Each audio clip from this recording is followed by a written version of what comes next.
You know, there's always something magical happening at the Kimmel Cultural Campus, and that is certainly the case over the next 3 days. That's because the Philly Pops are celebrating the musical legacy of Broadway's Oscar Hammerstein II. Joining me now to talk about it is David Charles Abell. David, how you doing? I'm just great. Thank you for having me, Aunyea.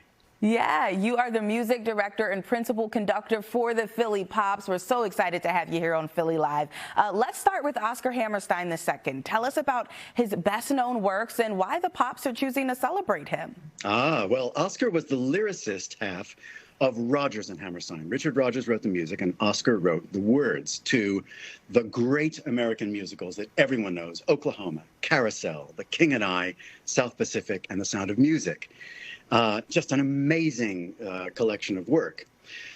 So we'll be doing a lot of the songs from those shows, including Oh, What a Beautiful Morning, People Will Say We're in Love, June is Busting Out All Over, I'm Gonna Wash That Man Right Out of My Hair, and Edelweiss. And we also are going to feature some of Oscar's work with other composers: Jerome Kern, with whom he wrote Showboat, and Zygmunt Romberg, a Hungarian emigre. So it's going to be a very interesting concert. There'll be a lot of familiar music and some new things for people, too.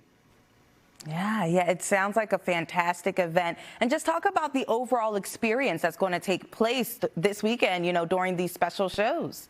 Well, I'll be taking the audience through Oscar's career. He came from a theatrical family. His grandfather came over from Germany with nothing in his pocket, worked in a cigar factory, earned enough money to build an opera house in New York, if you can believe it. Loved opera, loved theater, loved music, and that was passed down through his family. So Oscar was working in theater from a very early age.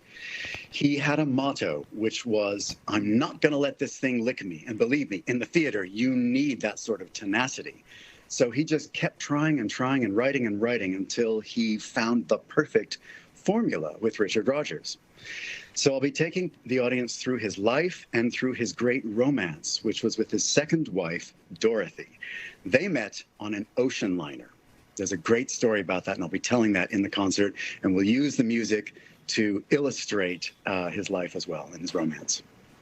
Well, we can't wait to learn those special gems. But, David, I want to go behind the curtain here. Tell us what it takes to prepare, practice, rehearse for a concert series like this. Oh, my gosh. Well, it happens that this concert I started working on 15 years ago. And I've done a version of it also in Carnegie Hall with New York Pops. But this is a special Philadelphia version that I'm doing this time with our three great soloists, Liz Callaway, Rosina Hill, and Damian Humbley.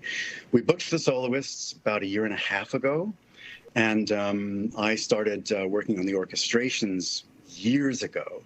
We're restoring original orchestrations from Broadway and from Hollywood because we have the orchestra that can play them and do them justice and give the audience the thrill of hearing a live orchestra in these wonderful songs. And then, of course, I have my script where I talk about Oscar and his life and his romance. And I work on that, too, as much as I work on waving the stick. Wow, so a lot goes into this, and you obviously know this famous music, but what do you hope audiences take away from these performances? I hope they can really appreciate Oscar's humanity, his skill, his tenacity, and his love for music and for his family and for his audiences and for the singers he worked with. He was a great American humanitarian. Oh, well said. Well, Hammerstein, The Song Is You runs today, April 1st, 2nd, and 3rd at Verizon Hall at the Kimmel Cultural Campus. David Charles Abell, thank you so much for joining us and sharing Oscar Hammerstein II's incredible music with us. Thank you, Aunyea. It's a pleasure.